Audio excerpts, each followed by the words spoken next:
and we'll be discussing a very interesting topic. Why leaders fail? Why do they fail? That has been a probing question. Looking at the world all over, it seems that yes, it's all about from coming from the races to the grass again. And we'll be discussing this with our panelists who will be joining us much later in the course of the program this morning to just tell us what they think and their thoughts about why leaders fail. We've read from books of people who seemingly they had it all, but just one day it's crumbled all to dust.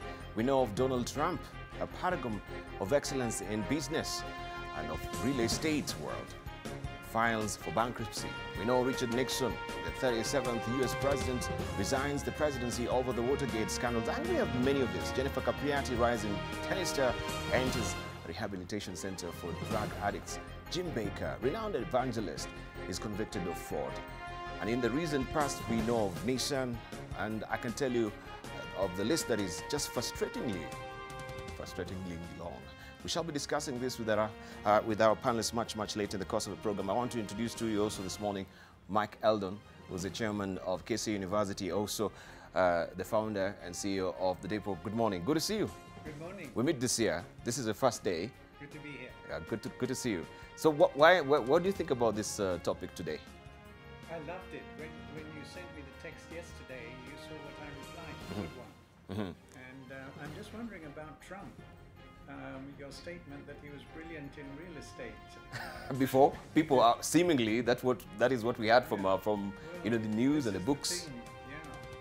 Interesting. So you have reservations. I do. You do. Yes. All right. Well, we shall be discussing this much later in the course of the program. But welcome, Mark. Good to see you. Right. We want to see also what is on the front pages of the dailies this morning. I'll head over to my touch screen to just put up there.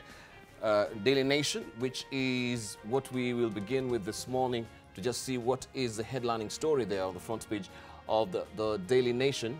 And this is your splash today. How banks cleaned dirty NYS billions. Officials in 5 lenders allowed crooks to move slightly more than £1 billion shillings through their vaults without notifying the authorities as required by law. And now the Director of Public Prosecutions is going for them and their employers. This story continues on page 2 of the Daily Nation. Central Bank of Kenya has already fined the lenders a total of 392 million shillings. Now, this is a suspect trails 588 million shillings worth of suspect transactions out of a total of 1.62 billion shillings. We have 148 million shillings out of the 800 million shillings that the bank handled was suspicious. 8 billion shillings amount of money the Directorate of Criminal Investigations believes was lost in NYS 2 scandal, which caused huge losses to genuine traders after their supply contracts were duplicated and used to pay dubious individuals who had not delivered any goods or services. And it goes on and on. Because of time, I cannot actually read all of it. Director of Public Prosecutions Nuruddin Haji announced yesterday that he had instructed a group of special prosecutors to review the evidence gathered by the Directorate of Criminal Investigations and make recommendations on whether to charge all or just some of them. You can read the rest of the story tucked away on page 2 of the Daily Nation. Let's see what the Standard holds for us this morning. And this is what you're waking up to this morning. Front page of the Standard. Bosses of 5 banks in trouble over NYS millions is a splash. Graft war in an unprecedented move.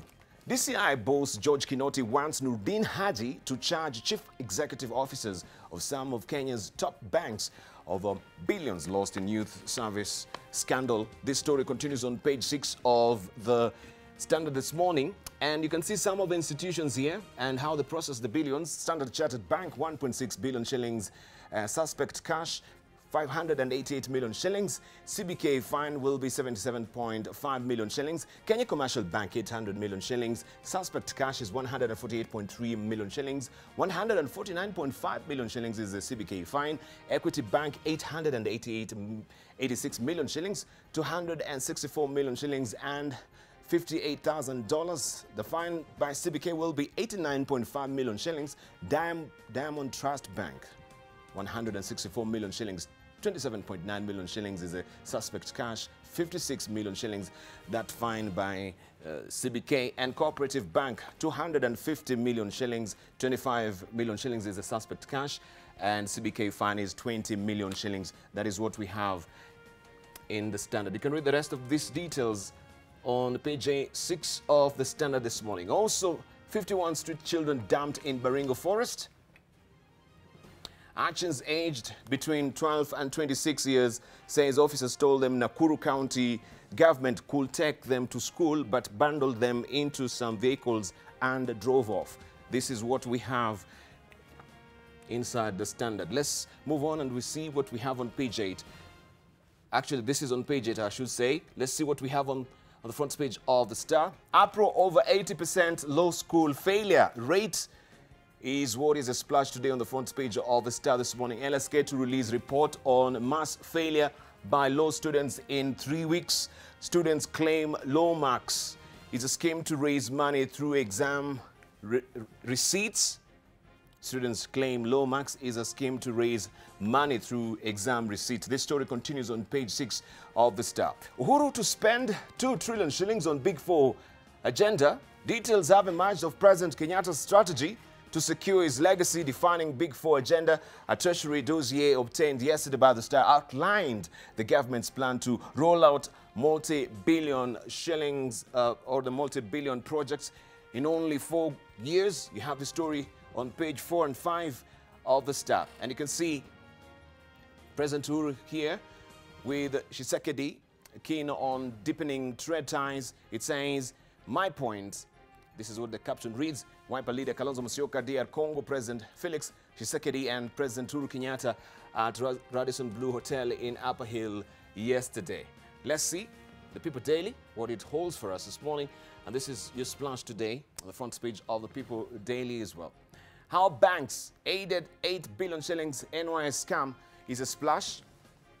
News tightens. 5 financial institutions and top managers face court action if found culpable of violating anti-money laundering law. This story continues on page 6 of the People Daily. Maraga Haji Kinoti seek truce in fighting or in fight against graft. And that story, you can find it also inside the People Daily on page 7. And Ruaraka OCS trial. Kin seek eye for eye, that is Top Cop pleads for leniency, says his enemies framed him. He now awaits verdict for the death of a young man at police station. This story continues on page 4 of the People Daily this morning. We continue and we take a look at what is on the front page of the Business Daily. This is your splash today. Safaricom lands 6.2 billion shillings in 1 month on Fuliza.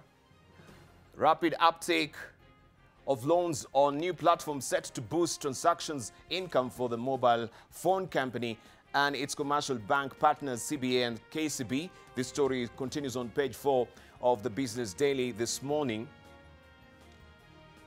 And also, City Hall now orders Sarit Center to stop building 4 billion shillings wing.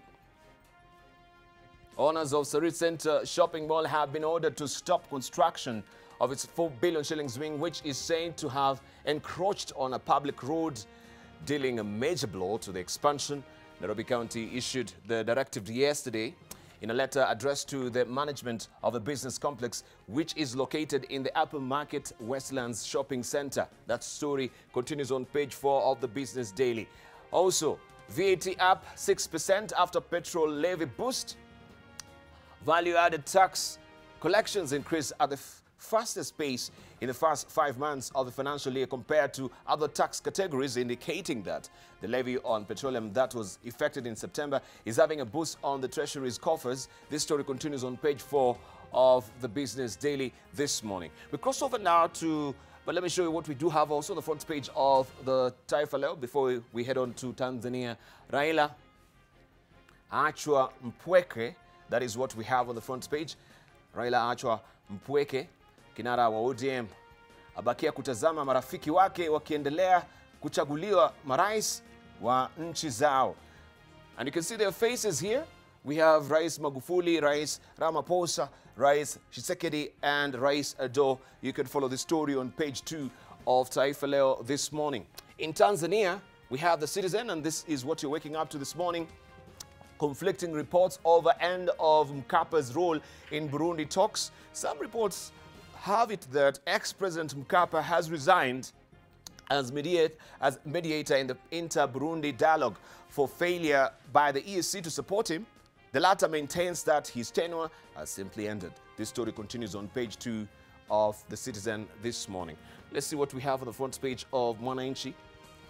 Mchuano wa Lissu ndani nje ya nchi. That is what we have also on the front page of Mwananchi, and this is how it looks. Also kauli ya Magufuli ya watibua wapinzani. You can follow that story inside Mwananchi on page 5.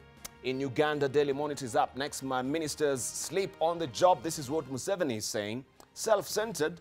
President says members of his cabinet only think about themselves. Do not listen and do not act on issues affecting investment in the country. This story continues on page 5 of the Daily Monitor in Uganda. And we have a standalone picture here.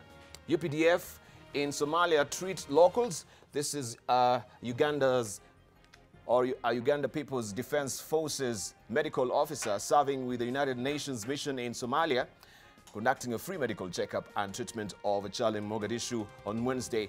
This was part of events to mark UPDF's 38th Tarehe Sita celebrations. You can follow that story also inside the Daily Monitor this morning. We cross over now to Rwanda, where we have the New Times awaiting us. This is the New Times in Rwanda. Let's see what it holds for us this morning.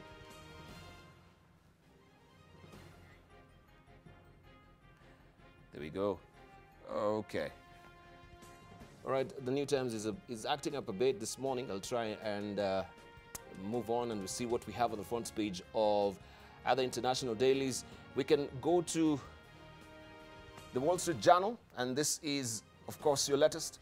The time zone notwithstanding, with U.S. aid set to arrive, Maduro blocks Venezuela border, and you can see how he did that with containers and also some, this is a military truck as well, or a tanker, not a military truck, but a tanker that he used to block a bridge on the country's border with Colombia ahead of the expected arrival of truckloads of humanitarian aid that opposition leader Juan Guaido vowed to deliver.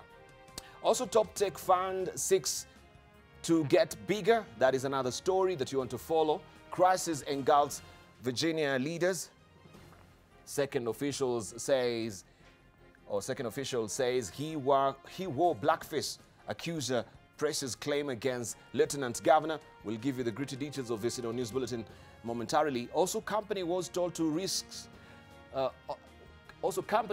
of risks to dam. This is in Brazil, and you can read the rest of the details of this also inside the Wall Street Journal. Let's see what also the Guardian is holding for us this morning, and this is what you're waking up to today. Task, special place in hell for those who backed Brexit without a plan. This is what Task is saying, and you can follow this story also inside the Guardian.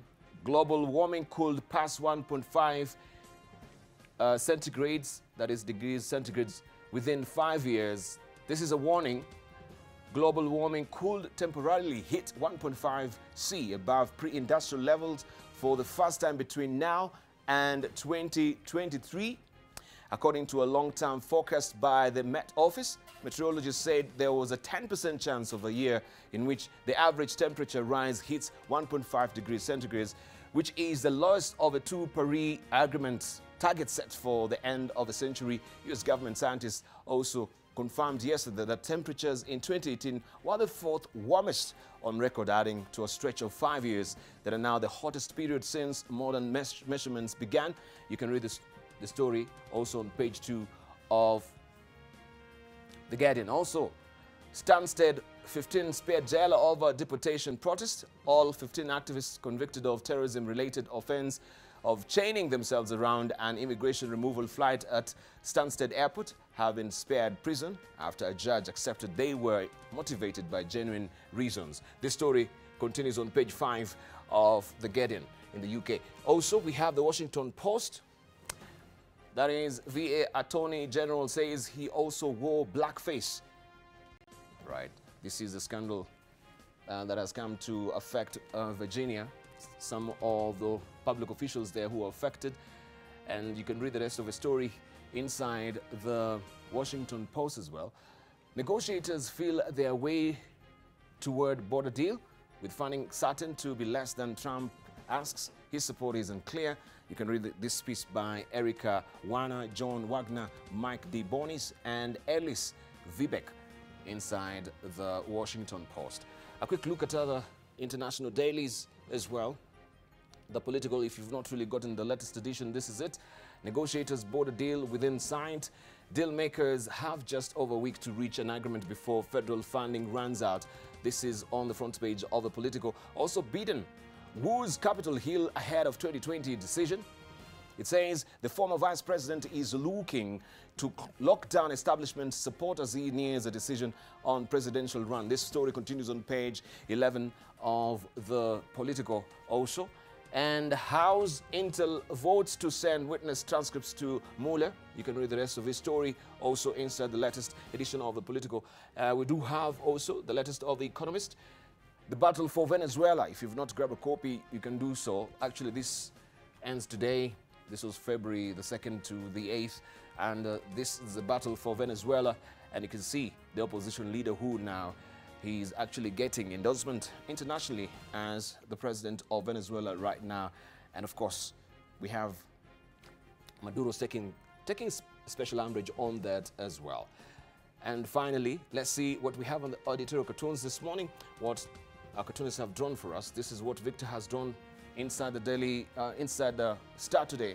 So help me God. And this is the super cabinet, Fred Matiang'i. You can see the other cabinets are the people who are actually rowing this particular boat, right? Cabinet secretaries. And of course, you know about this story. I don't need to belabor that. Let's see what also Garo has drawn for us. And this is what we have inside the Standard today. Mr. Shisekedi, have you heard of Goldenberg? Right? And of course, this is French. I cannot attempt to, speak French myself this morning. So I'll leave it for you to decipher this for them that can read French. Maize sugar, the potential is unlimited. And these are just posy of goons and corrupt leaders who are surrounding, behind you can see there, Shisekedi, so to speak. We have Arap Singh there, Debarl Inea, and the rest of them as well. Let's see also what we do have inside the... This is the People Daily, according to Kitum. And this is all about Matters Academia and the NEMIS, which is an instrument right now for identifying students. How is it panning out? Right, I'll leave it for you to decipher this as well. Monene, I'll try and pick up Monene's quickly to see what he has drawn for us today. This is the editorial cartoon. And this is it. This is what we have inside the Daily Nation today. NTSA cleanup. This is Matiang'i there. So how will he do it? Yeah, I was looking at that particular picture. Even my friends can really say, yeah, Matiang'i looks exactly like Matiang'i, right? But this is not what has been posted today. I just want to show you what has been posted today. This is... Where is it? It's not coming through. Right. It's eluding me. It's all about what is happening with Sudan and of course Uganda as well. Them hanging on the pole as well. That is what we have inside the Daily Nation today on the editorial page. But you can grab a copy for you to just peruse and see what he's done for us today. Those are your dailies. Make sure you grab a copy of the Daily Nation. Grab a copy of the Star, the Standard, whichever paper that really floats you. But for now, let's see what we have in the highlights. United against corruption. Judiciary and investigative agencies work together. Death toll rises to 6 at South Africa coal mine gas explosion. And Sierra Leone, I should say, declares statistics a national emergency. Now, Chief Justice David Maraga says the judiciary has resolved to work with the Director of Public Prosecutions, the Directorate of Criminal Investigations, and the Ethics and Anti-Corruption Commission in the war on corruption. This follows a long-standing push and pull between the judiciary and the investigative agencies, which has been blamed for slowing down the war. Challenges such as delay in the hearing of cases are creeping back and may serve to reduce investor confidence. In order to achieve the desired results in the administration of justice, particularly in the fight against corruption, we hereby undertake to carry out our respective duties through a collaborative approach that promises synergies and accelerates efficiency in the delivery of services to Kenyans. We are dealing with corruption and the recoveries. Remember, recoveries of stolen assets. And you get somebody pleading guilty and saying, look, I can pay back what I took, or I mean, as the negotiations will be. That will be encouraged. And some senators have warned that the call for governors' term limit to be extended is dangerous and will cause them to cling to power. While cautioning the county CEOs against the push, the legislators say the position governors hold is executive and must be subjected to a term limit as stipulated in law. Anything that touches on governors and their term touches on the presidency. And therefore, to suggest that we should remove term limits for the governors, it was also to suggest that we should remove the term limits for the president. When you have a position that has such immense power, you cannot allow a person to stay for long. He's supposed to come up with a program for 10 years. That idea, whatever he had, should transform his county. And if he does not, then you don't deserve any other longer period. Kama unataka kuongezewa term kuwe na open-ended, kama ile nchi zingine zinasemanga live president, wewe nenda utafute kiti ya mjumbe ama kiti ya senator ama MCA, hiyo unaweza chaguliwa mpaka ukae kwa hiyo kiti mpaka ukufia hapa. But the one for managing public resources, if you cannot deliver in 10 years, do not cheat the people that you can deliver in 15 or 20 years. Therefore, we cannot go back to those olden days where a person believes he's the best in the world and must leave. Not mine, right. But actually that is for Wananchi to decide. If Wananchi decides that we extend the term, fine. And President Uhuru Kenyatta has once again slammed leaders for engaging in divisive politics instead of focusing on development. The president lauded the few public officials that have ignored the politics in order to serve the people. Extending themselves, working quietly, consistently, diligently, patriotically. Wakati sisi tunapiga makelele huko, hawa wanafanya kazi. It shows what this country can achieve. If only we can just focus our efforts on the right thing. On the right thing. Wanatulinda, wanawapatia maps. Nyinyi huko ni kelele. Kelele kila huyu anaingiliana ule anatusi huyu anafanya ile. Ule anataka kuonekana kwa gazeti. Hawa hawaonekani kwa magazeti, lakini wana produce. Anti-terrorism police have been allowed to detain Benson Maina Mwangi for 30 days for his links to the 14 Riverside attack suspect Ali Salim Gishunge. The prosecution told the court that Mwangi was an associate of the attacker Gishunge and he is believed to have assisted the suspect in acquiring third-party cover for the car that transported the terrorist to the hotel. The court also had that during the ongoing investigations, police took his mobile phone, which is currently being examined. The prosecution said that the suspect was in constant communication with Gishunge, using multiple phone numbers just before the attack. The court will revisit the matter on the 8th of March 2019.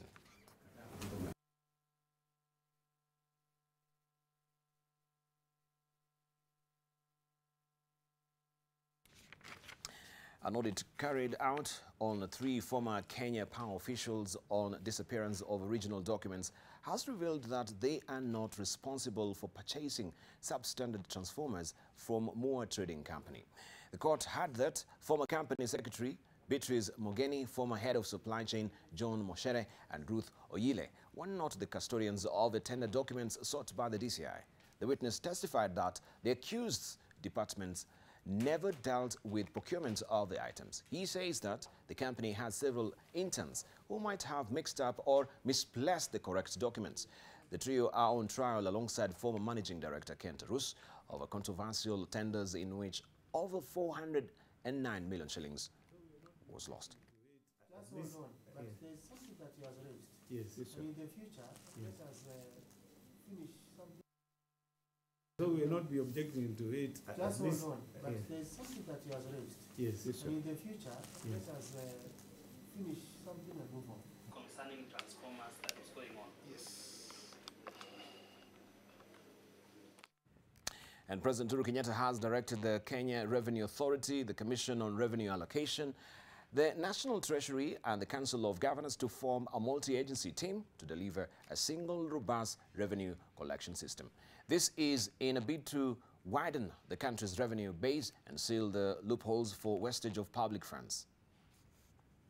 I do hereby direct the Commission on Revenue Allocation, the Council of Governors and the National Treasury, as well as the Kenya Revenue Authority, to come together in a multi-agency team whose principal aim shall be to deliver on a single revenue collection system that is integrated with the national government system and that can be used across all our 47 counties. Billions of shillings in potential tax and revenue levies for both the national and county governments lies uncollected due to the challenges in identification and assessment process that require accurate and timely maps. Now, despite pleas from various stakeholders, the government will not renege on its position to reduce the age limit of motor vehicle imports from 8 to 5 years from July. For cars with an engine capacity larger than 1.5 litres, Industry, Trade and Cooperatives Cabinet Secretary Peter Munya says the new policy will be implemented in phases, creating ample room for adjustment for various stakeholders in second-hand car business. Munya says the government has lined up a number of incentives to drive the local assembly of vehicles. Those who can produce a new car locally that can be sold at a price that the ordinary Kenyan can afford, government is ready to remove all the taxes to allow them. So that discussion is also ongoing. We'll also make government procurement. In fact, we are saying now government will only procure from local assemblers, from government vehicles. That policy is going to be adopted in a few days.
Beloved leaders and despised failure is shorter than we think. And that's what we are focusing on this morning. We'll be talking about why leaders fail. We have our panelists here who will be taking us through this particular discussion this morning, just to tell us more of what are their thoughts. Looking around, even recently, we've quoted some of the older, of course, personalities as far as failure is concerned. But we want to know, looking at the recent crop of leaders that we've, from industries, from, of course, politics as well, leaders have been failing dismally. Moral failure. We can read about Virginia, what is happening right now, or the blackface scandal that now is coming to the fore as well. Briefly, just to set the tone for the conversation this morning, let's begin with you, Mike Eldon. What do you think about the crop of leadership that we are, and why do leaders fail?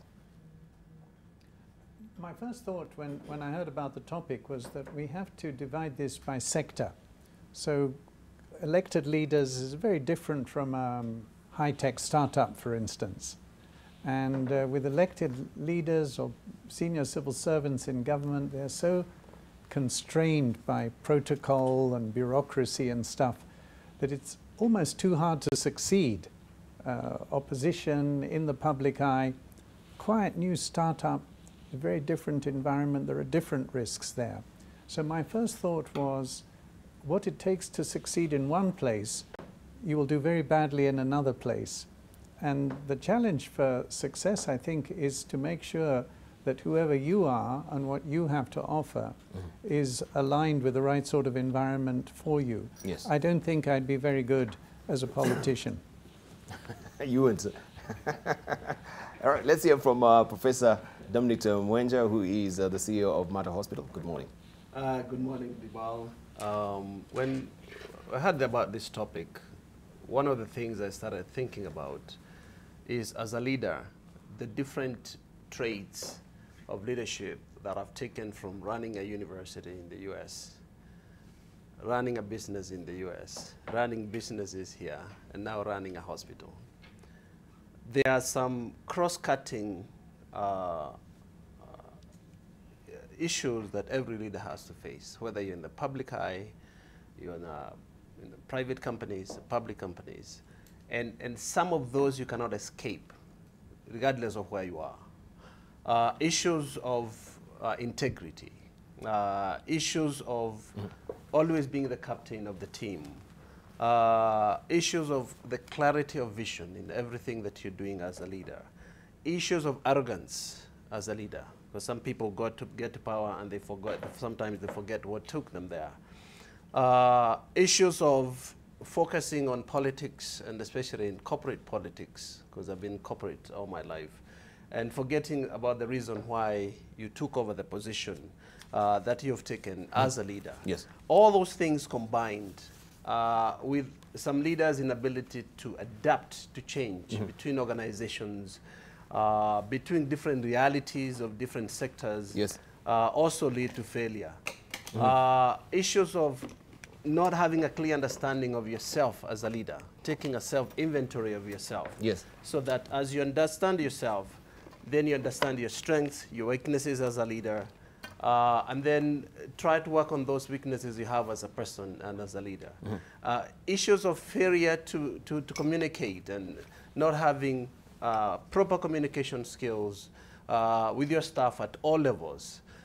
Because in any organization, you have to be able to adapt to how you communicate with your top leadership, with your middle-level leadership, with the lower-level workers. Everybody has to be able to feel you as you communicate. All those things combined can go across sectors, of course, across any kind of business as you go, and they are common to leaders who actually are successful and those who fail. Absolutely. And we'll give you, of course, much time on the lockdown to just tell us more about that. Let's hear from Dr. Cesar Mwangi. Yeah.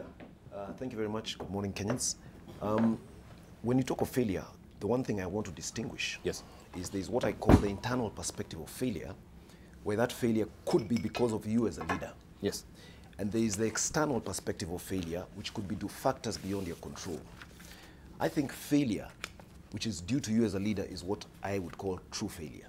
And that could be due to a failure in your conviction, a failure in your vision, and a failure in the ideal you are pursuing. When you give up on those, then you're a failure.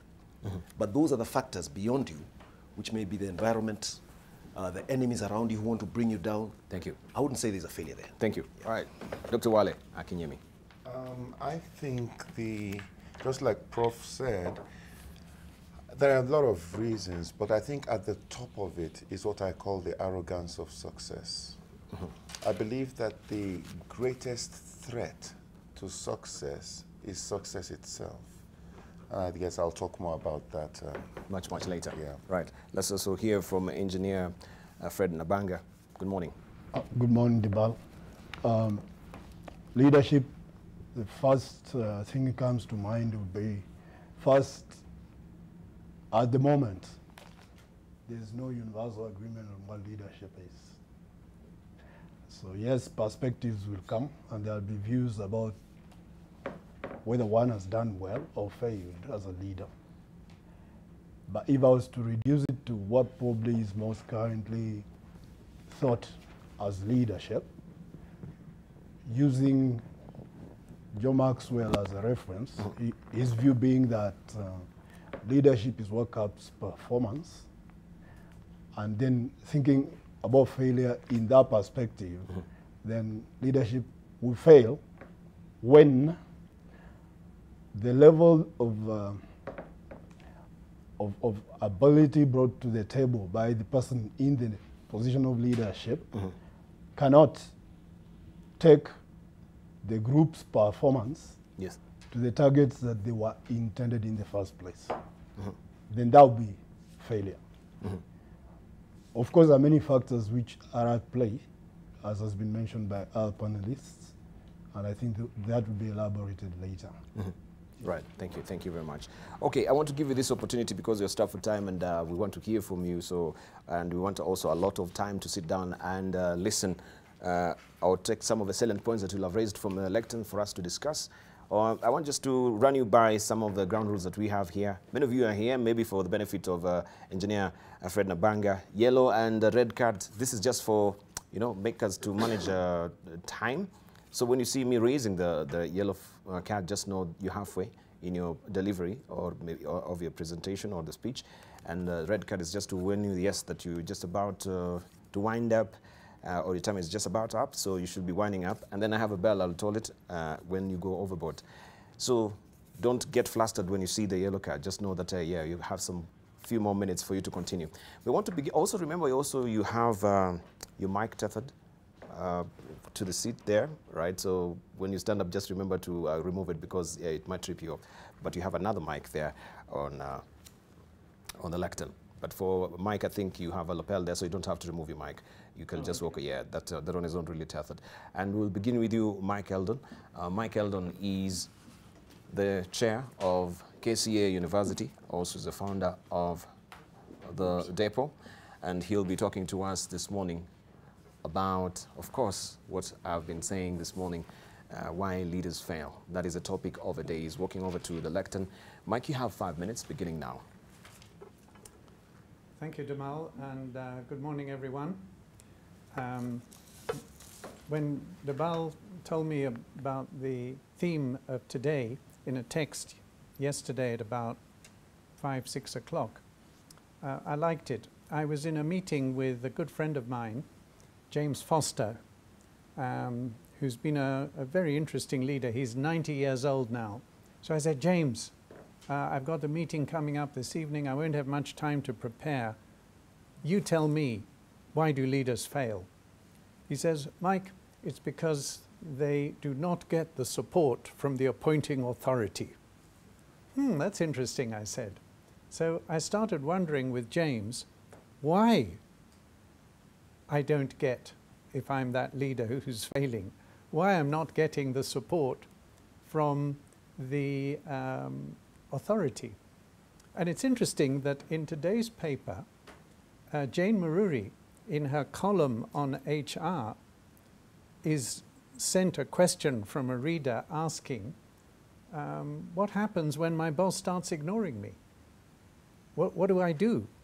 And in the Star, there's also, under that little Harvard soundbite, something about what to do when your boss, when you fall out of favor with your boss. So this upward relationship is vital. And I'd like to thank James publicly for giving me that opening thought for this morning. So what do? Jane Mururi suggests you've got to find out why your boss has lost confidence in you and to confront it respectfully, calmly, and to see what the issues are. Because managing your boss and motivating your boss and having a good relationship with your boss is vital. Just like for the supervisor, for the manager, and they are going to fail if they don't have a good relationship with those around them, their peers and their subordinates. So failure comes from either a failure to have good relationships upwards, or with peers, or downwards, or of course some combination thereof. Peers, people fail because they're stuck in their silos, because they feel they have to compete with their peers rather than collaborate with them, rather than add value to what others are doing in order for others to add value to what they are doing. And we all know about leadership with subordinates, about delegating and motivating and trusting and building relationships. In a recent Business Daily article, I wrote about this wonderful book by another great elder, Edgar Schein, Professor Edgar Schein of MIT, some nods from my fellow panelists here, about a recent book that he published called Humble Inquiry. I loved that. And Humble Inquiry is about advising leaders to do less telling and more asking.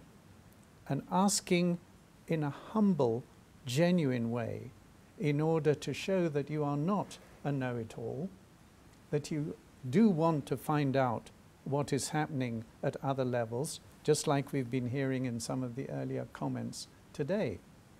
And so that when you come across in that way, you build relationships and you become trusted and people become open with you, including telling you things that are inconvenient to you and that you don't want to hear. I mentioned earlier, of course, that in the political world, life is much more complicated. And I was reminded of saying by Enoch Powell that all political careers end in failure. If we look at what's happening in America, in Britain, and in other countries, but particularly these two, it looks like all the present careers are going to end in failure. No one's going to win. They're so obsessed with going for win-lose that they're likely to end up with lose-lose. I don't even see any lose-win options in many of these situations, including your friend Debarl, Donald Trump, the great real estate mogul. So that's a big challenge, that unless you're compromising, unless you're going for win-win, unless you're respecting others, then you will fail.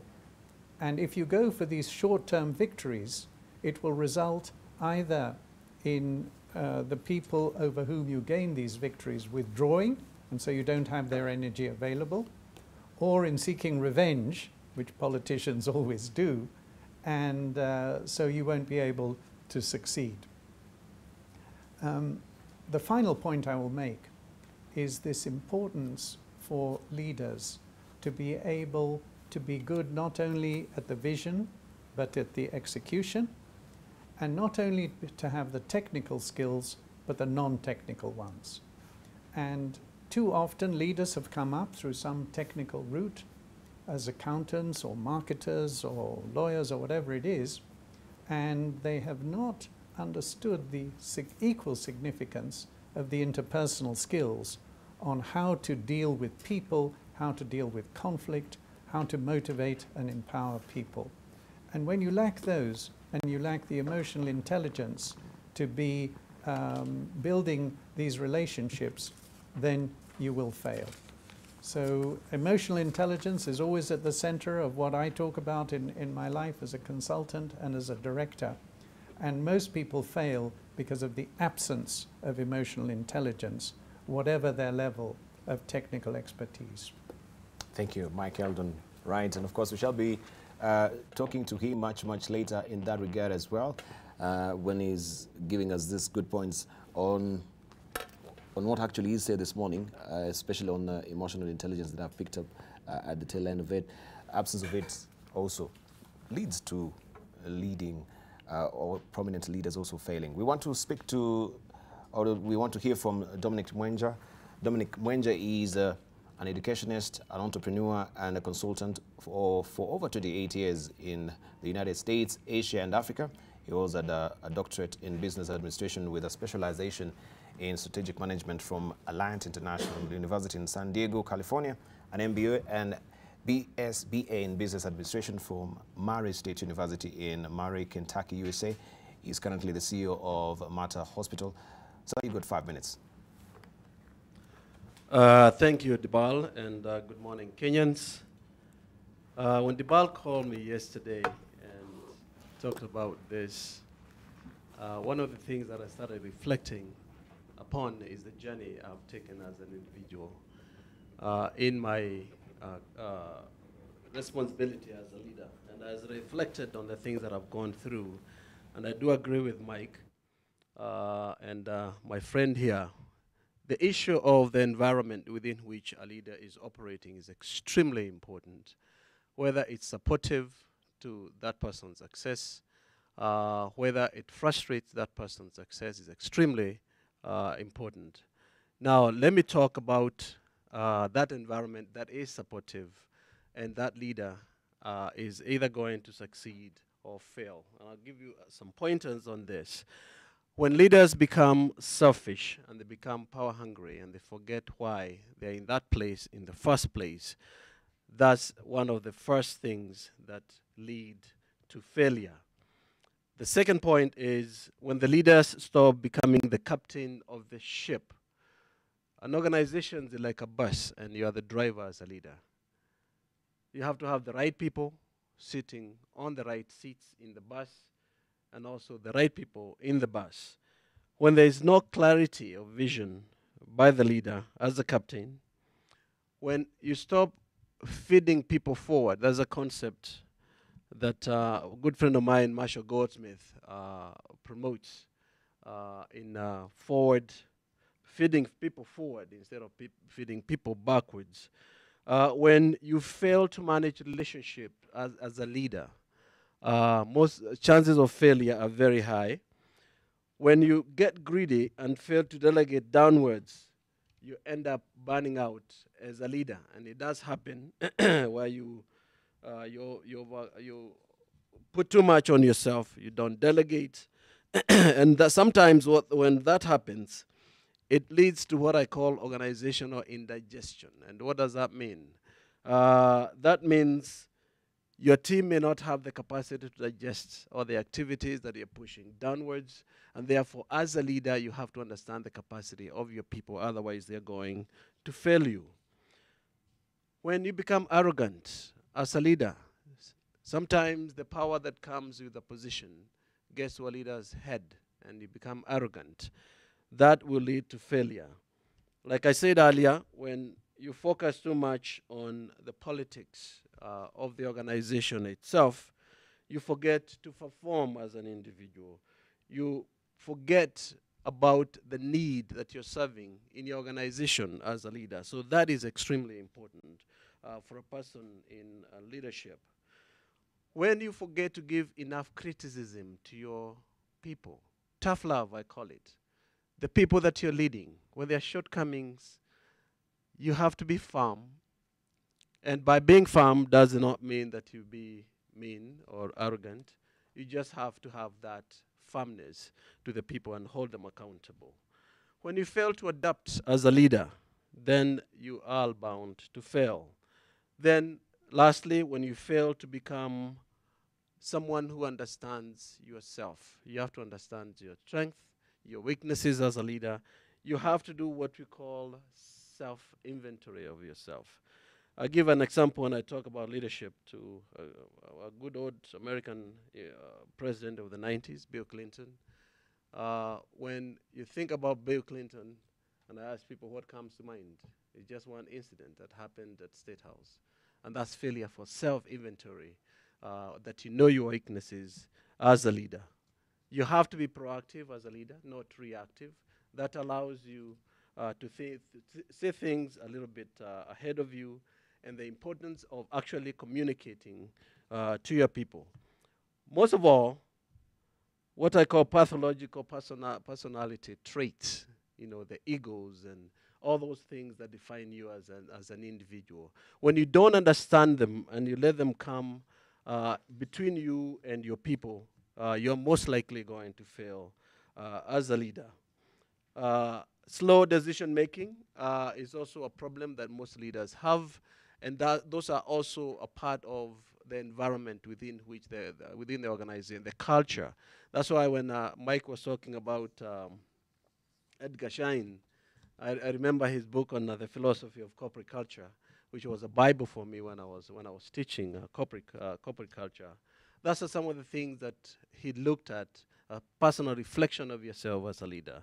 So, to my fellow Kenyans, leadership is about understanding yourself and understanding the organization and the people you are leading. Thank you. Thank you very much. And of course, we shall be discussing those points also on the other side of a break. It is 7 on the nose. We want to take a short break right now. He's enumerated a lot of points that we will also be deliberating on when we come from the other side of a break. Don't go away, much more coming up on the other side of a break.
Welcome back. You're watching the Leadership Forum here on AM Live. And the topic that we're using this morning is why leaders fail. And we've listened from Michael Lun and also Professor Dominic Mwenja. Right now on the podium, we have Dr. Caesar Mwangi, who is the founder and CEO of Center for Personal Leadership, and is going to give us also his slice of what he thinks why leaders fail. You have 5 minutes beginning now, sir. Thank you very much. Good morning, Kenyans, and I really want to thank my erstwhile panelists who gave such insightful comments just before me. Why do leaders fail? What a question, what a question. In 5 minutes, I decided that I'm going to focus on two things. One is that I need to distinguish clearly that failure can be because of intrinsic issues within a leader, and failure can be because of extrinsic issues outside the leader. I want to focus on the intrinsic, and this is very much in keeping with the philosophy of the Center for Personal Leadership, where we focus on issues which are in our control as people, as individual leaders. In some of the workshops we run, one of the questions I like to ask is a very simple question.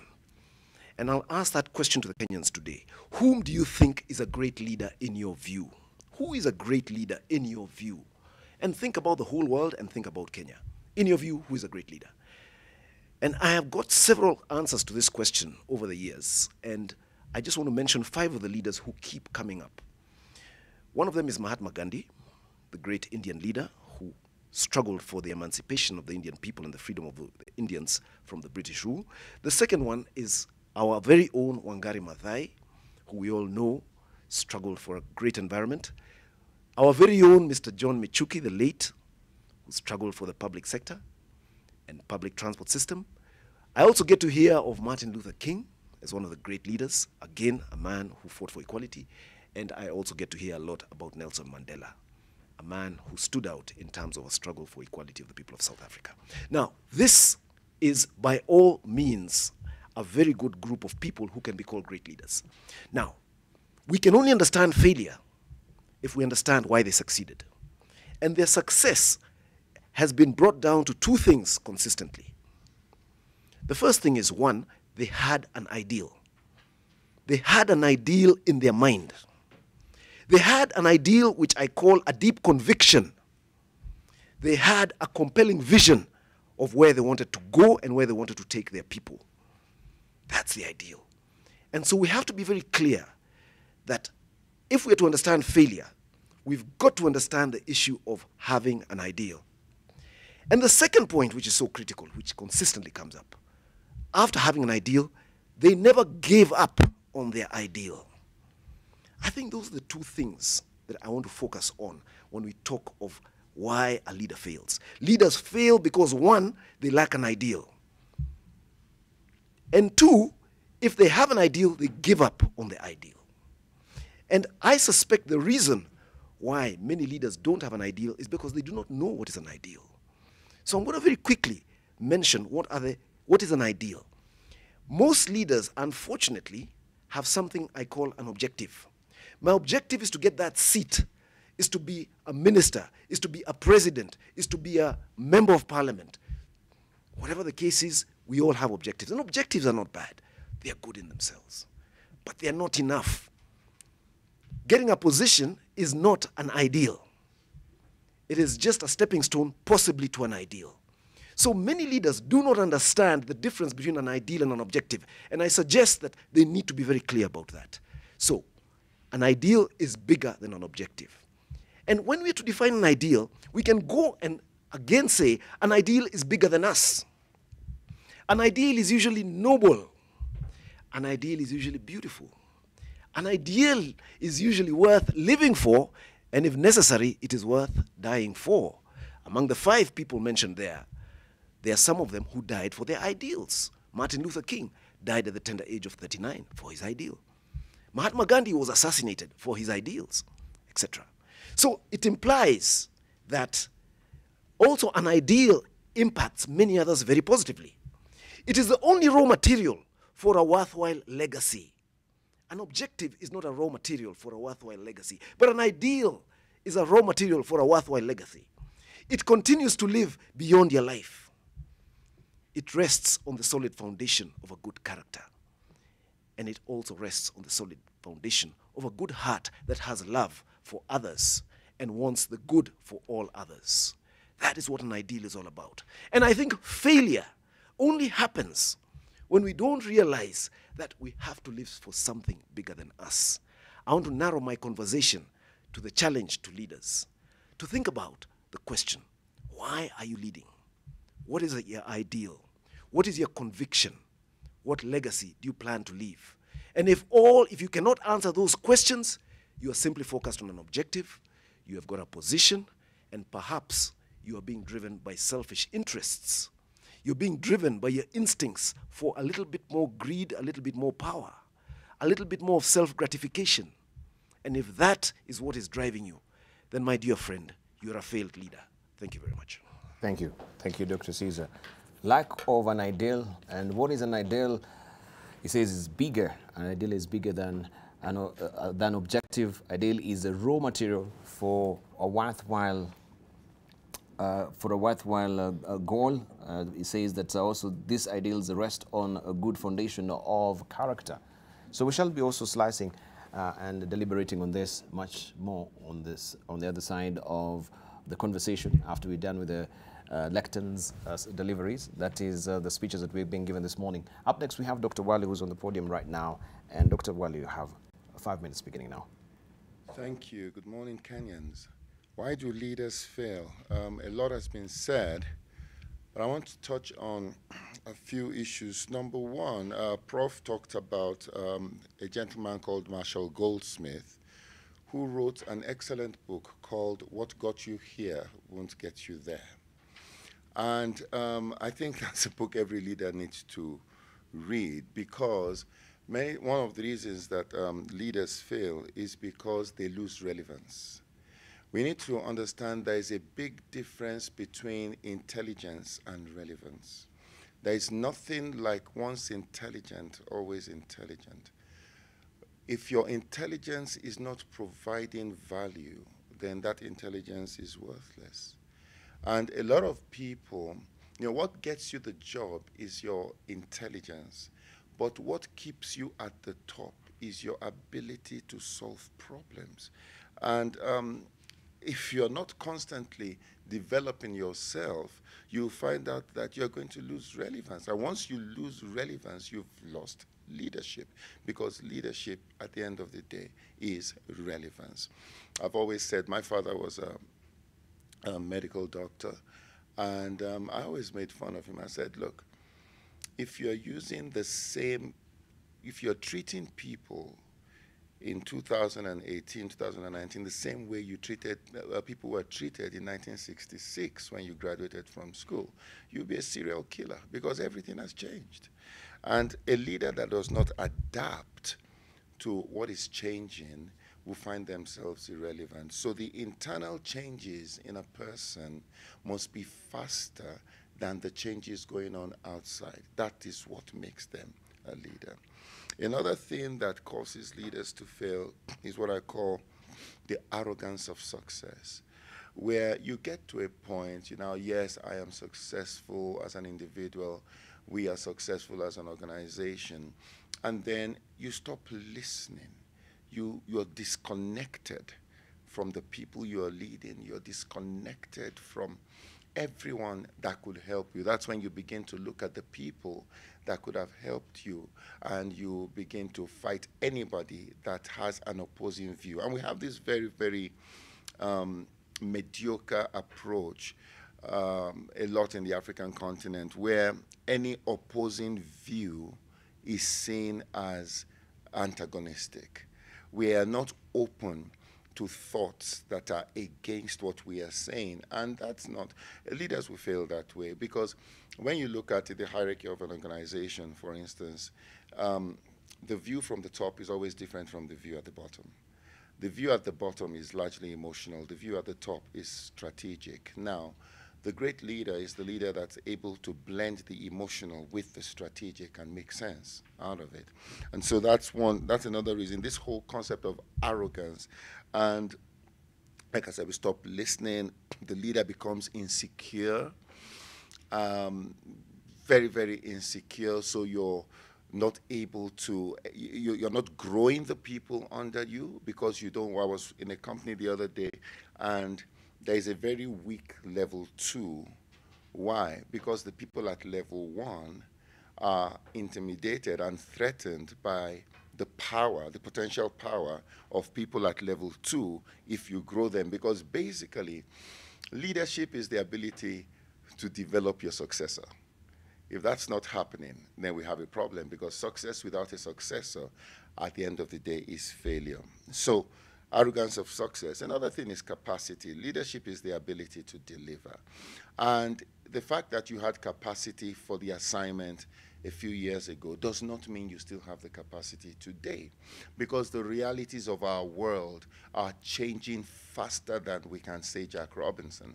And so a leader that is not constantly growing themselves is bound to fail. And when I say constantly growing themselves, a lot of leaders, I mean, I'm excited because everybody here that has spoken before me has quoted one author or the other, you know, because people are reading. But a leader that does not develop their intellectual capacity, social capacity, you find out that they will have problems. A leader is a solution provider. And unfortunately, in Africa, the more educated we are gifted at discussing the problems, not discussing the solutions. And so the ability to discuss, to come up with solutions will keep you in leadership. Finally, don't take yourself too seriously. Leadership, at the end of the day, is a privilege. Just look around you, see people who are more experienced than you, more intelligent than you, who were bypassed. So leadership is a privilege. Take it that way. Thank you.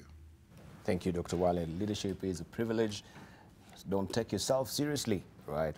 And of course, we'll be discussing also this with our panelists this morning after the presentation. We have now Engineer Fred Nabanga, who's a team leader of the Performance Management Institute, right? This is a lead consultancy and training teams on leadership, governance, strategy, and performance, and is on the ready right now to also give us a slice of what he thinks why leaders fail. Morning, Debarl. Good morning, Kenyans. The subject of leadership, as I mentioned earlier, is one that still causes a lot of controversy, right from the very basic of what it is. But because we're discussing it, it will be useful to at least have a functional or relevant reference for it.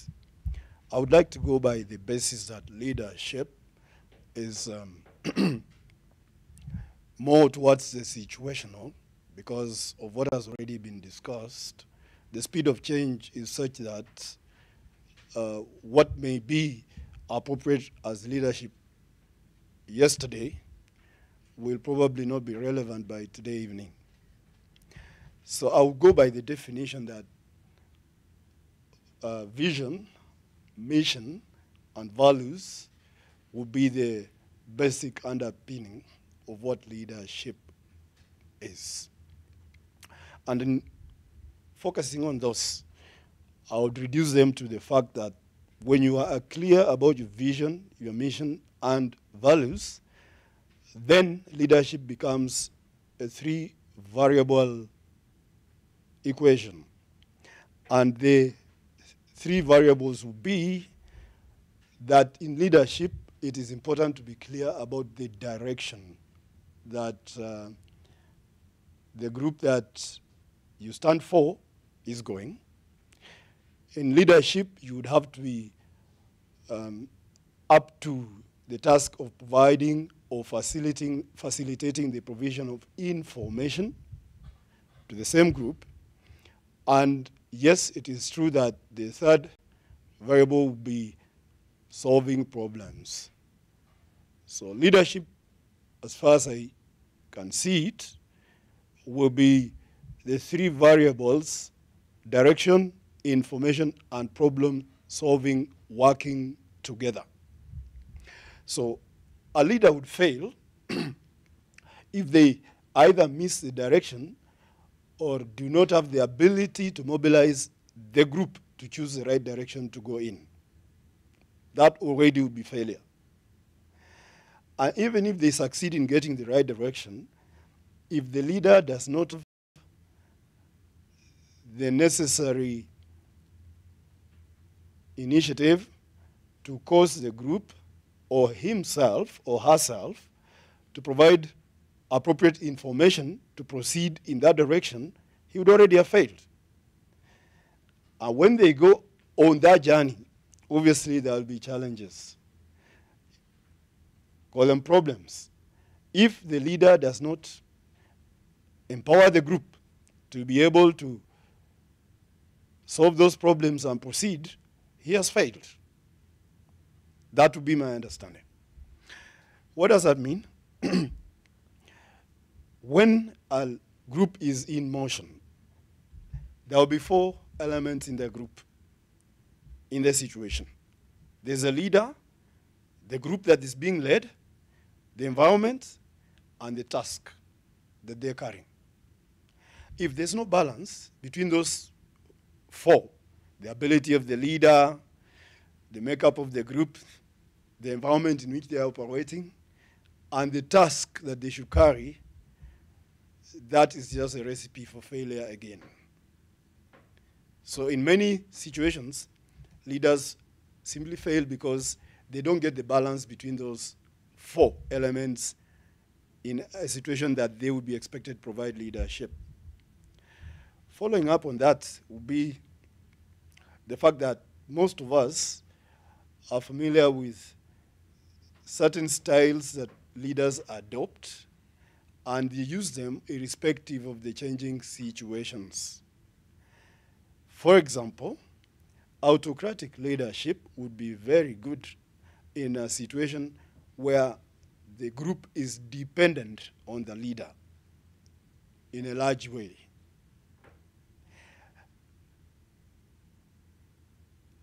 Democratic style of leadership would only be appropriate when the group is interdependent. And laissez-faire, if at all it was to be used, can only happen when everybody has the capacity to act independently. If the leader does not catch on to that and uses one style for a different target group, they'll fail. And that has been witnessed in many places, in Africa, almost everywhere. The last thing that, or second last thing that I would view as what causes or what would be responsible for most leadership failure is origination. There's a leadership which is appointive, mostly corporate. There's leadership which comes from elective, and of course there was leadership historically from the anointive. Depending on where the origination of leadership was, there will be different metrics for measuring your success or failure. And that alone can dictate the extent to which you will be successful as a leader. Now finally, because of the differences in the abilities of leaders that we have, the groups that we lead, and the environments, there will often be a clash of expectations. And sometimes wrong expectation alone can map you out as a failed leader. Your expectation, the group's expectation, and the people who will be assessing you for your performance. I began initially by saying that leadership is what caps performance. That's where my area of specialty is, and I've, from practice, determined that where leadership is suspect, performance generally is poor. And performance doesn't lie. The metrics are very clear. You get the target, or you miss it. And therefore, leadership can very easily be mirrored on your performance. Thank you. Nabanga there. And of course, we now buckling down to business and discuss this. Various salient points that have been raised here about panelists. But before I do that, also we have reactions from Twitter. We have Abdallah Madambo. saying, I think many of our leaders fail to understand nowadays that disagreement is part of process, and disagreement is but not distrust. We also have Matt Kowech saying, a very awesome presentation by Mike Eldon, support and good relationships attribute to success in leadership. We have Beng Charlie saying, leaders fail when their ego takes center stage, their sense of judgment is overtaken by overwhelming desire for self-preservation, leaders for life, and inability to mentor future leaders. Also, we have Anthony Mwaura saying, grand illusions of power, myopic competing interest, lack of poor vision, to list a few. They perhaps think it's a feather added to their cap. Not bad. Well, it should be about positive impact and legacy. Keep your reactions coming. We shall be reading them as we continue with the program. Right, let's just buckle down to businesses, and we get now to discussing these issues that you've raised first of all. We begin with you, Mike. We talk about vision, and I think most of you also have alluded to the fact that vision is is a key component of leadership as well. Be good at vision, but also be good at execution as well. This is what you say. Maybe you want to broaden our understanding on this? Every organization these days has to be seen to have a vision. And you go to the websites and there it is, the vision statement. But too often it's the usual, be a world-class this, be best institution that does that, best university, best hospital, whatever it is. And it's just something that's thrown out there that is not inspirational, is not unique, is not meaningful to the leadership and to everyone around. So in my experience, most people put the tick in the box and say, yeah, we got a vision. Most among these can't even remember what it is and certainly don't use it as a leadership tool. So that's a big challenge. And the same applies to values. We have our core values, and it's professionalism and integrity and teamwork and, yeah, the usual. And it's little wonder, it's like with our national values. We have these 17 national values, and it's one of the big thematic issues now in our multi-sectoral work that climaxed recently with this 2-day anti-corruption conference. Too many people, when it comes to the values, they say, oh yeah, we've got values, and you look for them on the website, they're buried in some report from 3 years ago in small print, and it shows how much attention is not paid to the values.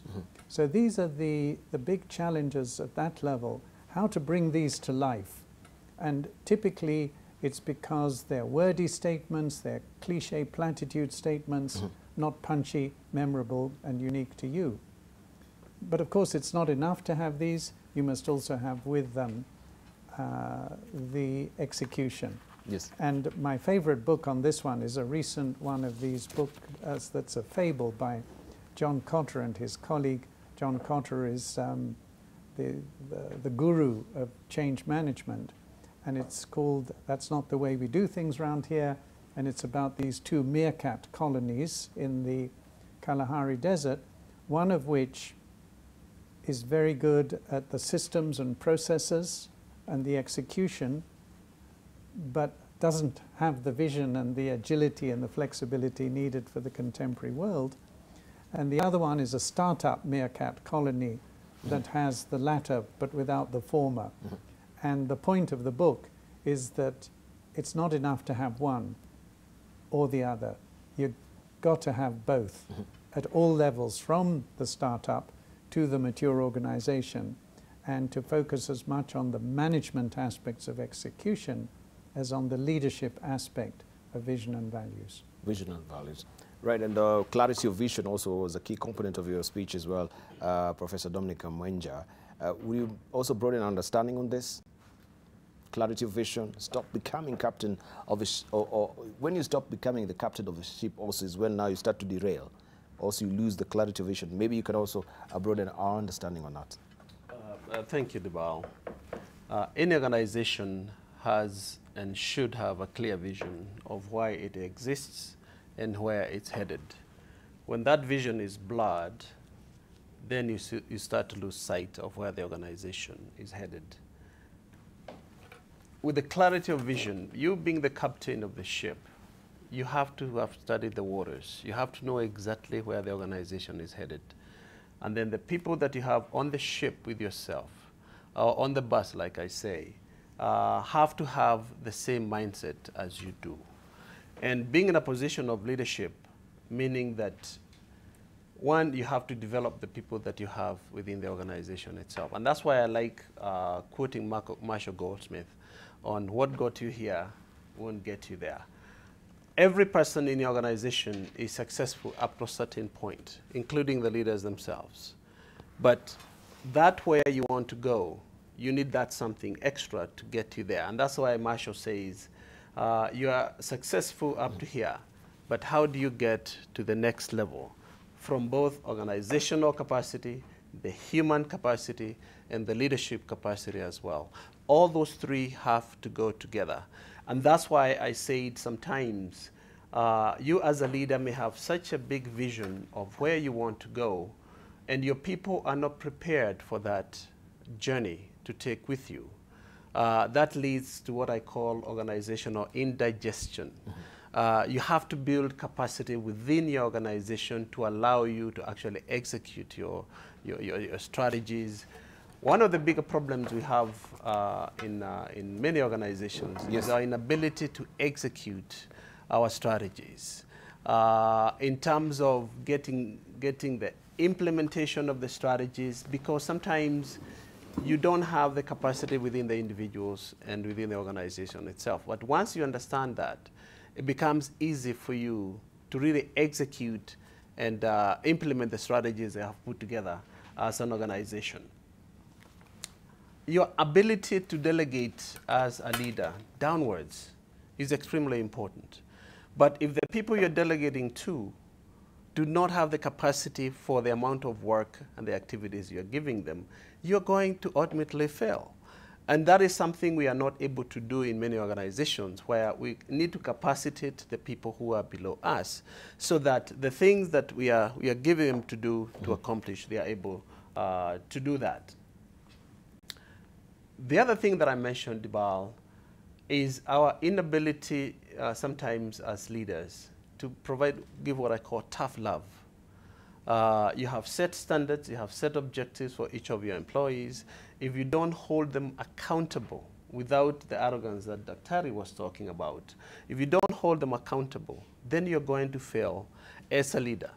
But then you have to understand where they have the capacity to be able to execute what you're giving them. Thank you, thank you.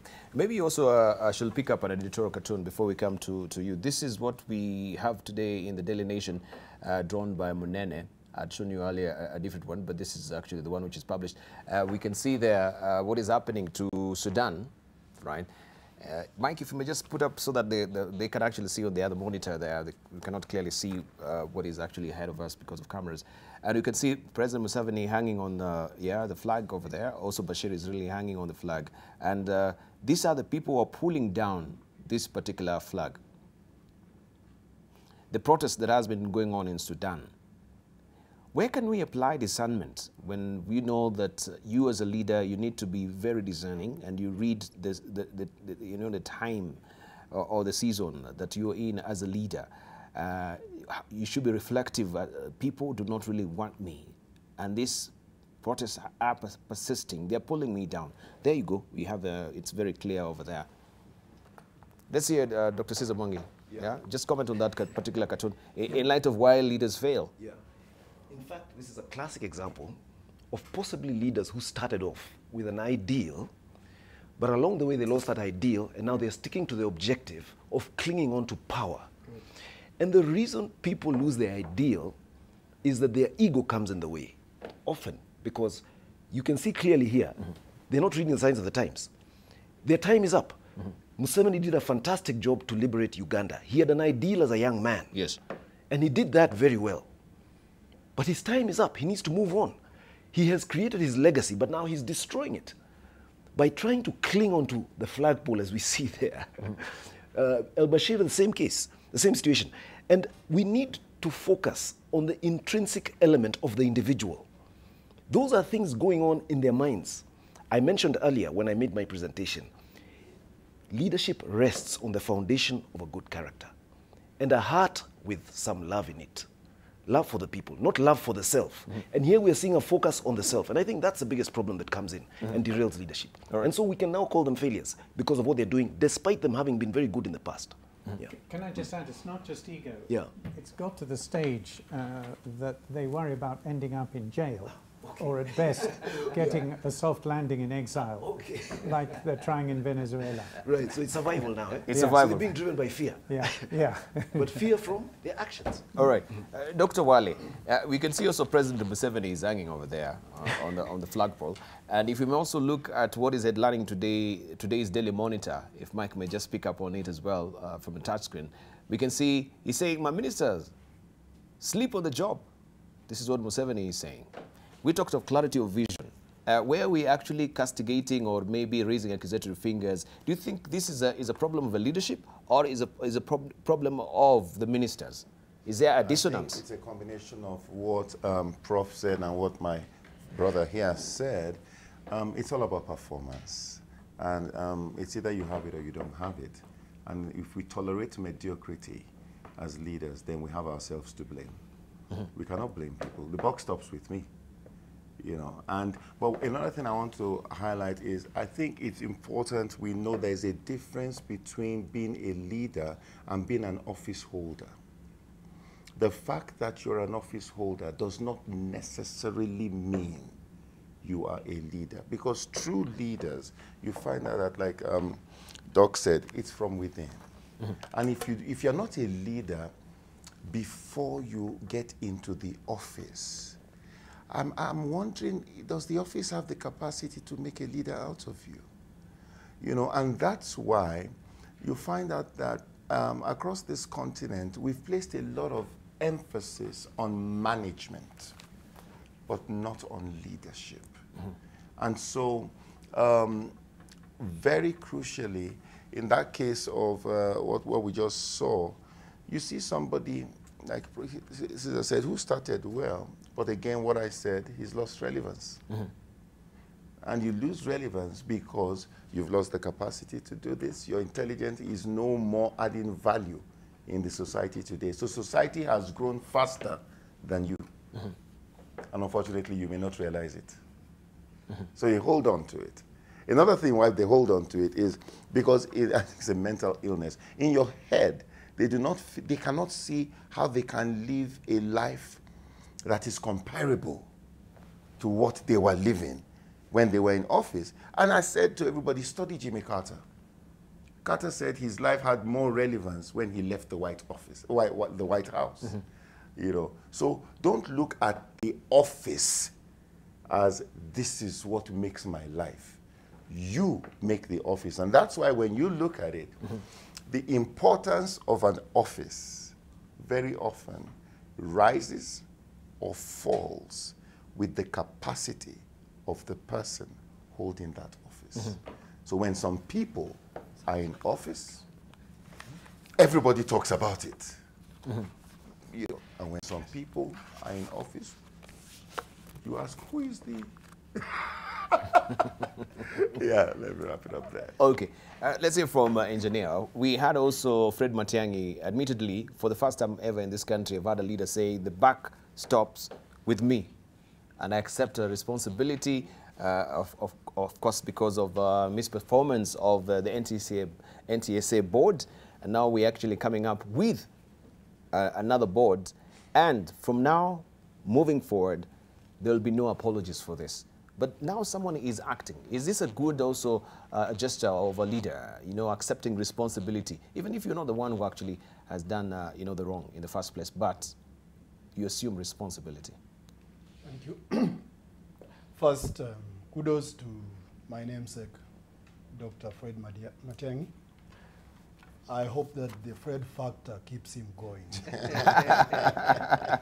That is the Fred by Mark Sanborn, yeah? The book, okay. Yes, yes. The fact that you are in a position of leadership does not take away the fact that there may have been people before you who messed up. In fact, the reason you probably got into that position is people messed up. So it gave you the opportunity. Now, true leadership then should translate into you are making that situation a lot better than was before. And I look to my namesake to actually do quite a bit of cleaning up and give us new levels of performance, and yes, take responsibility for what may go wrong when he's in the office, what may have gone wrong before he came, and then prepare so that in future we have many more such people, because we need that. So it should become a norm that people take responsibility for failure or for not doing the right thing when they are in the position to do it. Earlier on, a colleague of mine here had talked about greed and fear. And that was in reference to the challenges with M7 and Bashir. Greed is a very dangerous state when it manifests in a leader. And equally, fear is as detrimental. Successful leaders are the ones who have understood that greed and fear is and or are self-destructive. Eventually they destroy you. But that the vision, and the reason vision keeps coming up all the time, is the only one that can sustain you to grow muscle, spiritual, mental, emotional, and even physical, because you need all of them in order for you to succeed. So more and more, we should be hearing people talk about objectives driven from the vision. And that's what should drive leadership, not greed and not fear. So yes, apparently a new norm is coming in Africa. It may be slow, but increasingly, and in our case, Fred Matiang'i has probably set the bar. There will be others who will come, and we have to raise that bar so that this word, mediocrity, should become history. And merit should increasingly be used as the basis for decision making and for leadership action. That's what I see. Okay.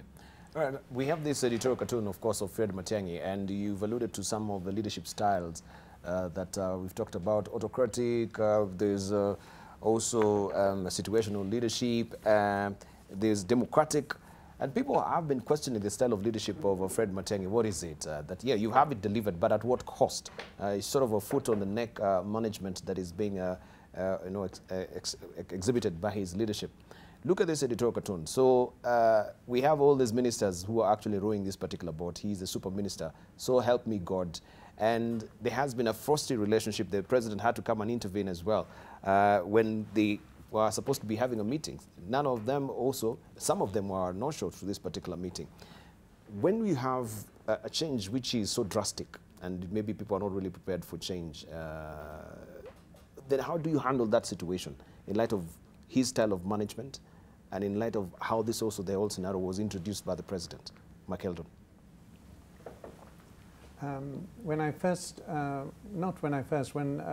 For some of my time on the council of KCA University, Fred Matiang'i was the chairman of the council. I took over from him. Okay. So I have a very close-up view of his leadership style and how he runs board meetings and so forth. And what I saw with him is that if he respects you, that this thing that he's famous for, the more Michuki, pushy style of leadership, he doesn't employ it. He is situational.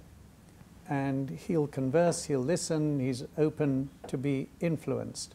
And in other situations too, through KEPSA and elsewhere, I've seen him as an excellent listener and dialoguer. And I think this is the challenge to leadership, to know when to be the pusher, when there is a crisis with deadlines and people are resisting, and when to be softer and less efficient, but more effective through building relationships. The danger of being too assertive, too aggressive, is that you demotivate people, you intimidate them, and they risk underperforming. And it can, as I was saying when I was up there, it can lead to this kind of assumption, perception of going for win-lose. You, Matangi, win, you're the parent, I'm the naughty child. How do you bring me to that responsible adult position without me feeling that you're just wagging your finger at me? How do you build the relationship so that I perform at my best? When there's a crisis, you've got to be more the bulldozer, the steamroller, the slave driver. But going forward, you must also build relationships. And what I've seen is that Matiangi knows how to do both. Of course, the media likes to pick out those areas where he's the one rather than the other. Do you hold with this view, Dominic? I served with Dr. Matiangi in the National Steering Committee of Education Reform for the last 2.5 years. And you're right on spot on his leadership styles. For me, there's a difference between a leader who is feared and a leader who is respected. Those are two key things. A leader should always be respected, not necessarily feared. And if you look at the leaders who are feared, there is a certain level of inadequacy that they're hiding when they try to be tough, when they walk in and they want everybody to kind of cringe, the boss is here. There's a certain level of inadequacy that somebody is hiding. What a leader should be able to do is to be respected. One, because you have the wherewithal to deliver. Two, you have the capacity to lead. Three, you are an expert in what you are actually doing as an individual in that particular field. When we fail to have those three, then we employ tactics to the people who are our followers, where we expect them to fear us instead of... and I always say organizations are not democracies because they are objectives to be met. And if those objectives are going to be met, then someone has to be in charge. And that person who is in charge has to have his foot soldiers. I remember a very old quote during the Civil War in the United States. Lieutenant General comes to Abe Lincoln and says, Mr. President, we've lost 1 general and 100 horses. And then Abe Lincoln asks, what did you say, General? He says, we lost 1 general and 100 horses. And in the old American gusto, he says, damn it, 100 horses. Then the general says, yes, but Mr. President, we also lost a general. He says, General, I can replace a general in 5 minutes, but I cannot replace 100 well-trained horses in 5 minutes, which means the followers are more important than the leadership. If you don't bring along those who are working with you and under you, you are most likely going to fail the troops. Generals can be replaced, but the foot soldiers who are your people, and they are not supposed to fear you as a leader, they're supposed to respect you as a leader. Right. Also, we have, as winding up, also this particular, the faces of some of the leaders that we know from various industries who have failed dismally in terms of corporate governance. We have Yong Wei Dong, we have Oliver Schmidt, also Meng Wanzhou, and Carlos Gosson. And Carlos Gosson has been prominently also in the media space currently, and right now is in jail. Japanese authorities have charged Gosson with underreporting his income. He remains in jail as of this writing. The auto executive is reviled by some in Japan as a symbol of corporate greed and revered by others of saving Nissan.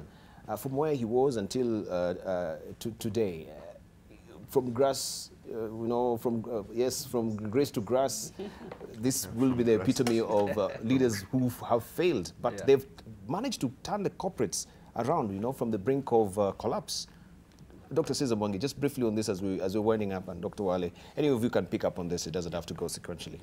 Yeah. You know, this is a classic example of personal failure, right? And all of us can fall in this situation.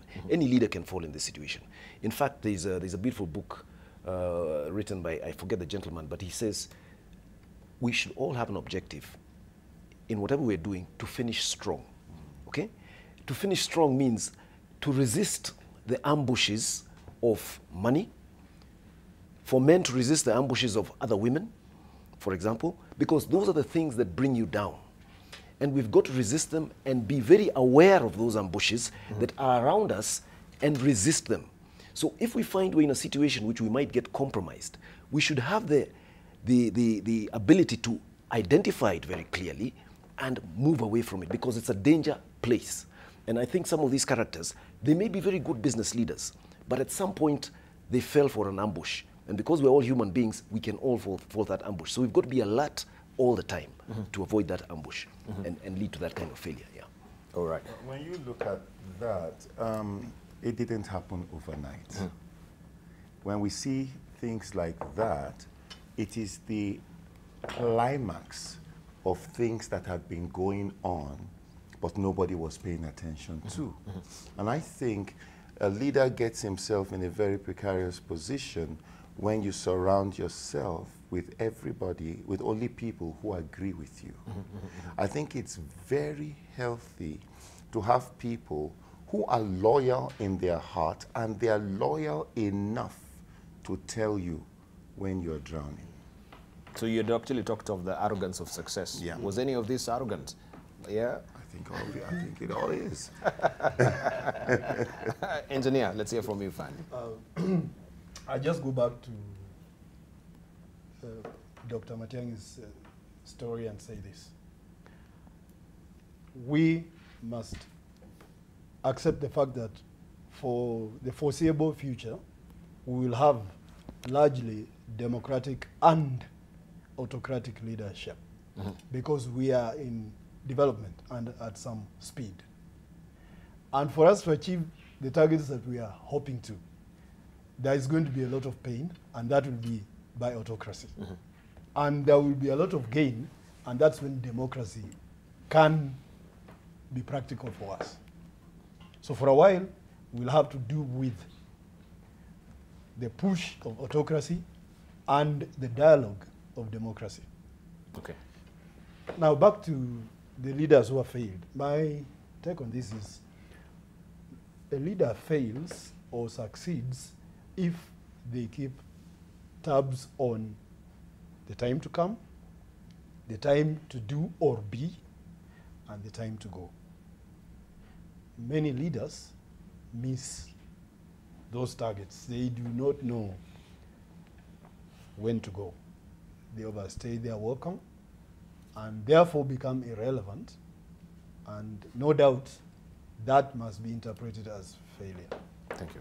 Thank you. Maybe you can give our headline thoughts, Michael Don, also Professor Dominic Menja. Yeah, headline thoughts? We've been talking about legacy here, and my question is, when do we assess legacy? Is it immediately I've stepped down from being president or CEO or whatever? And because at that time there's still all the excitement, the media frenzy, the first version of history through the media. Then there's, at my funeral, the eulogies. Then there's meanwhile there's been my autobiography, my self-eulogy.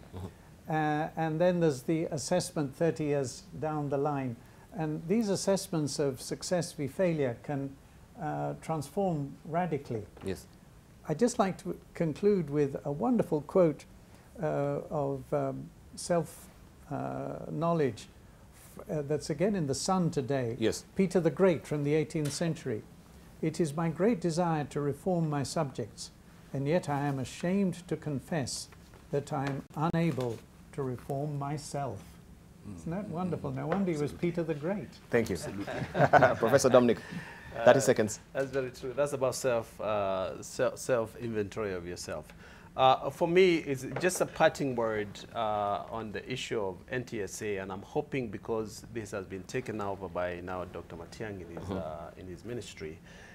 Dr. Matiang'i, he's a systems thinker. He looks at the entire ecosystem. And what I'm hoping they will be able to do with the NTSA is look at the transportation as an ecosystem, and especially with our matatu menace in this country. The structural integrity of the matatus that we have in this country are killing our people at very low speeds, and it needs to be watched. Right. Dr. Cesar Mwangi. Mine is just a closing shot, saying leadership is a calling of everybody.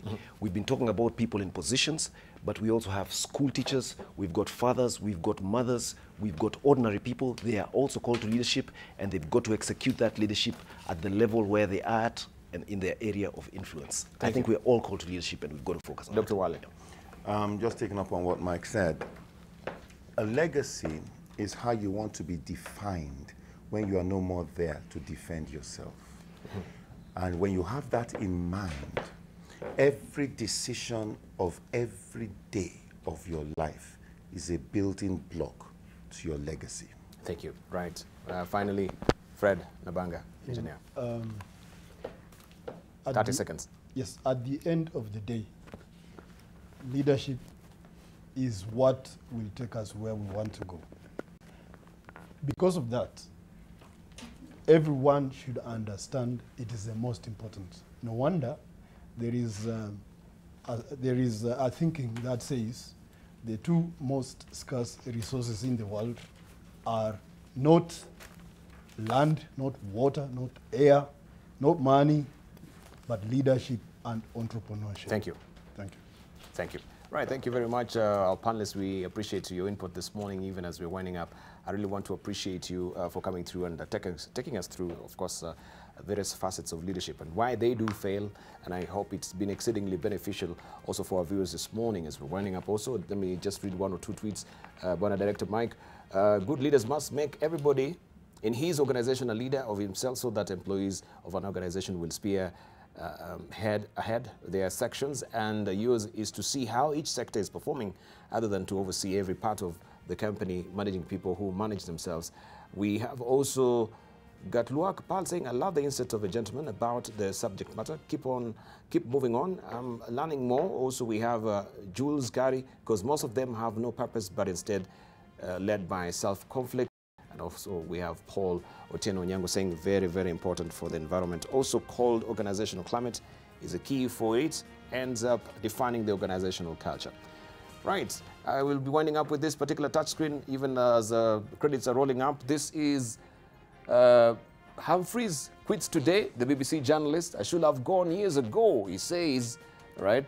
John Humphreys has said he should have left the BBC today's program years ago, but stayed on because he enjoyed presenting it, as he confirmed his departure after 32 years on the show. This is a person who read the signs, the discernment.